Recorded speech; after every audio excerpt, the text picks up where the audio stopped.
Welcome to the spoiler review of The Last of Us 2. I would ask, first of all, two things before we roll the intro. If you do not want spoilers, leave the video now. This video is going to be top heavy with spoilers, major plot twists, character deaths, and I'm going to be talking about how I felt about them as I streamed every single second of this remarkable experience right here on YouTube. Secondly, I would ask that before you comment on this video or before you rate this video, thumbs up or thumbs down, please watch it in its entirety because there's a lot of heart and soul in this, just like there is in the game. We're going to roll the intro and then I'm going to get right into it.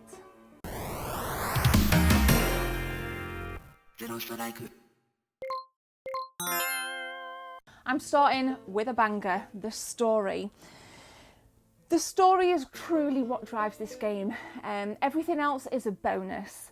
We know that Joel dies. Yes, that's right. Joel unfortunately dies. And at multiple times in the story, I was thinking that other major characters were going to die because the kind of ante that it builds, you think, this is Ellie's death, this is Ellie's death, this is Ellie's death. This is not Ellie's death.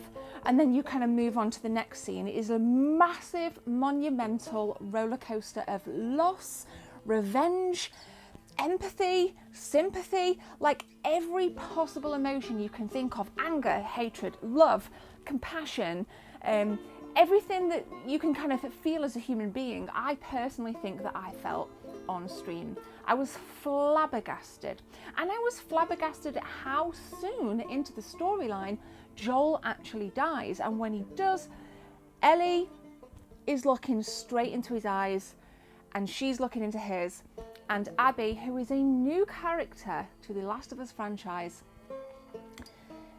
clubs him on the head. Boom, done, gone.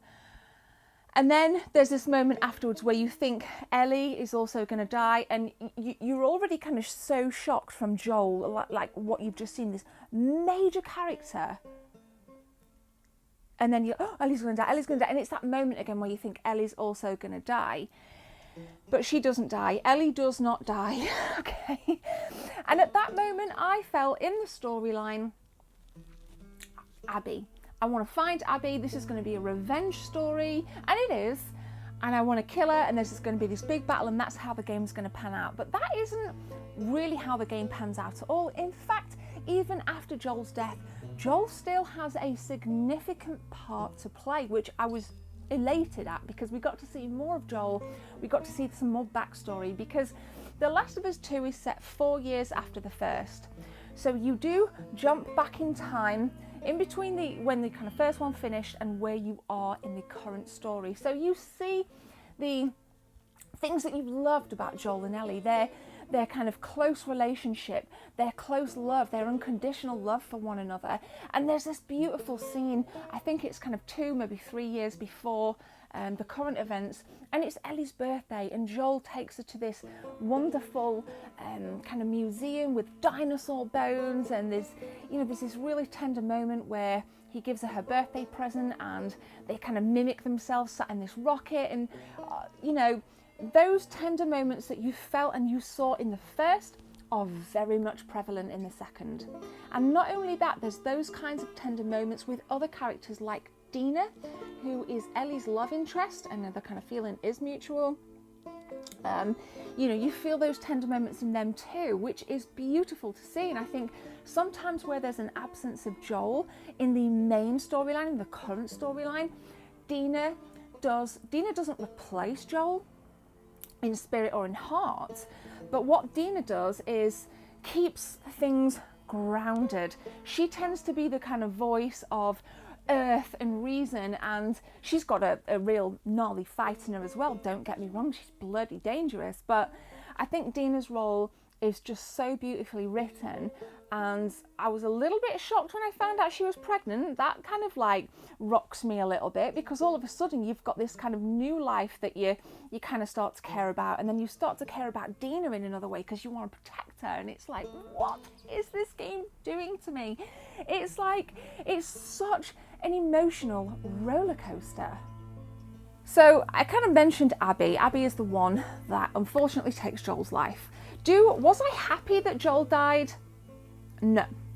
Do I understand why Naughty Dog did that? I think so. Because it created what we saw post Joel's death. It set the foundations for the whole game, because what we see after that is Ellie trying to track Abby down, and then halfway through the game, I would say maybe around kind of 12 hours in, you flip and you become Abby. And I was like, wait a minute, what is this all about? And at that moment, I was like, I don't want to play as Abby because I don't like her. She killed Joel. I don't want this to be a thing. But as you play as Abby, you see that kind of compassionate side to her. You see that determined side to her, that altruistic side to her, that side to her that you kind of saw in Ellie, that spirit, that soul, that drive. She's willing to take risks. She's willing to step outside of the group that she's in, the group's norms and values, to save lives, not to end them, but to save them.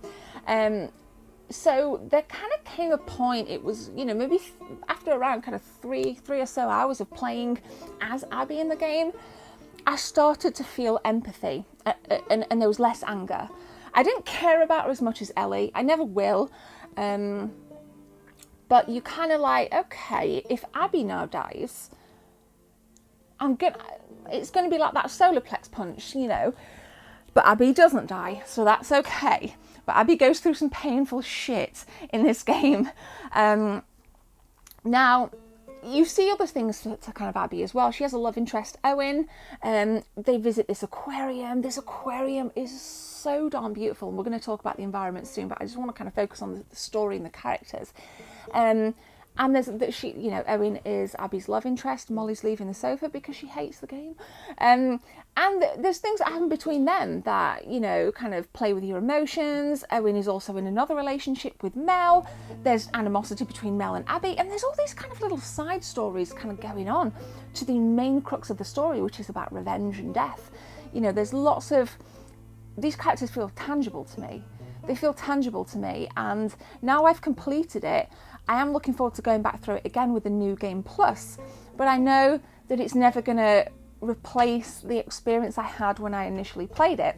Now, in terms of spoilers, I read about some of the spoilers. I went into this expecting Ellie and Dina to be killed. They weren't, so there's so much more to it. And I think if you're one of those people that had the game ruined for them, the game is not ruined for you. This game will put its kind of like hand into your core, into your soul, and it will twist it, it will play with it, and you too will feel things that you should feel when you play a video game. You should feel when you play a story-driven video game like this, because we all care about these characters.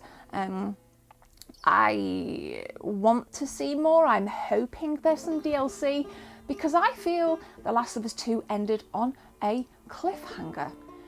So there were two occasions in the story that there were big fights, and it was between Abby and Ellie predominantly. And during the first fight, which is set in the kind of movie, in the theatre, Ellie is looking like she's going to be killed by Abby. She's getting absolutely pummeled by Abby, and you think that this is it. This is one of those moments that I was talking about. Then Dina kind of comes in and pretty much saves Ellie, and then you think Dina's about to be killed. The knife is literally at her throat, and it's like so charged. And then the screen goes black, and then you're in this completely different scene, and you're like, whoa, what just happened? And you have to come down really quickly to be able to continue to play the game. And then right at the end, there's another scene, another battle, which reminded me of that, where Ellie actually rescues Abby. And Ellie rescues Abby from... I don't care, I don't even remember the name of the group, actually, who she rescues Abby from. But she rescues Abby with this other character, Lev. Now, Lev is one of the characters that you'll learn to love, kind of appreciate. Lev comes from a completely different faction to what Abby came from, and I think this is what I meant earlier when Abby is willing to take risks, step outside of her own norms and values, and actually, show compassion to others. So Lev is kind of like the wingman for Abby, and Ellie rescues them both at the end. And Abby is very well built throughout the whole game. She's muscly and she's kind of gnarly and she's got a lot of strength.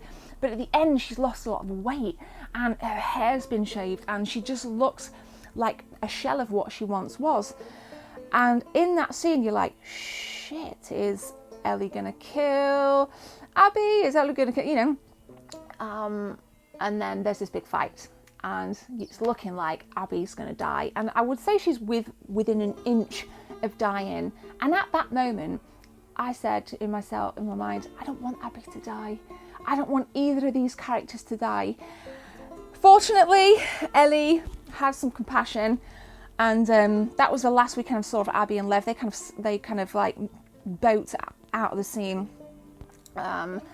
And then it's pretty kind of intense after that. The game's kind of almost finished at this point. Now, Dina, as I said earlier, was the love interest for Ellie. And after the theatre scene, when Dina and Ellie almost got killed, things settled down. Abby goes away, you know, times pass, Dina's given birth, and Ellie and Dina are in this kind of beautiful farmhouse. It's obviously very dilapidated, obviously, but they're in this beautiful farmhouse and they're living together, and it kind of seems like it's an ideal life, you know. They cook together, they clean together, they herd the sheep together, they're raising a child together, and things look like they're on the up. And then Tommy, who is a character that was good friends with Joel, and Tommy was present when Joel died. Tommy kind of turns up with this map. He's like, yo, Abby's in Santa Barbara in California. Gives her kind of loads of details. Pinnacle moment. Dina's like, we're done. We're over this shit. You know, go away, Tommy. And at first Ellie is like, yo, you know, I'm settled down, blah, blah, blah. But obviously Ellie has second thoughts. And during the night, she kind of goes. Dina doesn't want her to go, gives her an ultimatum. But Ellie does go. She goes to kill Abby. She goes with this intention of killing Abby. That's the last we see of Dina. Because we now know that Ellie doesn't kill Abby and Abby doesn't kill Ellie. And in the very kind of closing scenes, Ellie returns to that farmhouse and it's completely empty. There's no Dina, there's no child, there's no belongings, there's no note. What there is Ellie's art room, which has been untouched. It's almost like Dina's kind of cleaned everything out and said, you know what, it's too painful to go in that room where Ellie, you know, she's got all this art stuff and painting and a guitar. And Ellie plays the song on the guitar and then just, that's kind of it. You know, she kind of like leaves the room and the camera stays on the guitar. The camera zooms into the guitar and then in the background, you can see Ellie walking out of the property into the fields and towards the forest. So, and that's it. The Naughty Dog logo comes on and you're like, what? Like, did I even just experience like 20 kind of 1 hours of my life in front of the stream? Like, I have so many questions, and whilst I'm glad that Ellie survived, I'm elated that Ellie survived, and I am elated that Dina survived, I still have so many questions, and I can't help but feel a little bit confused, and I feel that I need to make a prediction of maybe the DLC will fill in some questions or fill in some answers for me. Either that or we're going to get a third Last of Us. Now, I don't know if that's a great idea. I think the DLC, a couple more hours of Dina and maybe Ellie reuniting in their kind of the nice ambient town of Jackson, which is where, you know, most of these main characters, aside from Abby, have spent their time in the last 4 years. But I felt bewildered. I felt like, oh, shit. But then I'm thinking, you know what, this is great writing. This is what it's meant to be. This is how you're meant to feel. Maybe there'll be no DLC. Maybe that will literally be it and we'll all form our own hypotheses of what happens. But I think the story in The Last of Us 2 is some of the best writing in video game history. Now, parking the story to one side, the backdrop of all this, like I mentioned, the town of Jackson is the kind of safe haven for the residents, that most of the residents go out on patrol, kill clickers, kill the runners. you know, kind of protect the town and its radius ultimately. But the majority of The Last of Us 2 is set in Seattle. It's very wet, it's very damp, and there's lots of greenery and foliage and fauna, and it is actually very beautiful on many levels. The ending is in much more kind of sunnier climates of California, not kind of environments, but more sunny and more aesthetically pleasing environments. But what I love the most, and what I've always loved with The Last of Us, is the attention to detail, the little things. It's like when you're playing with like your dog Alice in the aquarium, which is one of Abby's dogs, and that she picks up a little dog toy and you can squeeze it and the eyes pop out on the dog toy. I mean, you know, things like that give you this little break from the seriousness of what's actually going on in the story, and you can go, oh, my dog's got a toy like that, or oh, you know. And you know, I would suggest, if you play this game, look around, you know, take your time, look, feel, observe, because it is a sight to behold. Now, I haven't talked about things like crafting weapons, leveling up, because I don't feel that that's a necessary projectile for the story. That's something that you'll feel in the mechanics yourself if you choose to play. That's why I just want to focus. This is about story. This is about story, heart, soul, compassion, pain, death, revenge, tears of joy. And I know this video is probably going to get a lot of thumbs down because people are angry. People didn't want Joel to die, and I'm ready for that. That is fine. That's why I'm going to hand the reins to you guys now and let me know what you thought of the game. I don't have any more to say other than I'm going to be streaming the New Game Plus. I stream here on YouTube. I don't archive my streams, and so you need to come onto the stream and physically like a stream for it to be saved in your kind of playlist. But I will archive all of the episodes that I did of The Last of Us on my website, juicygamereviews.com. So I'm going to leave it there. I hope you've enjoyed this video. Have a great day. Subscribe. My name is Gemma. Take care. See you soon.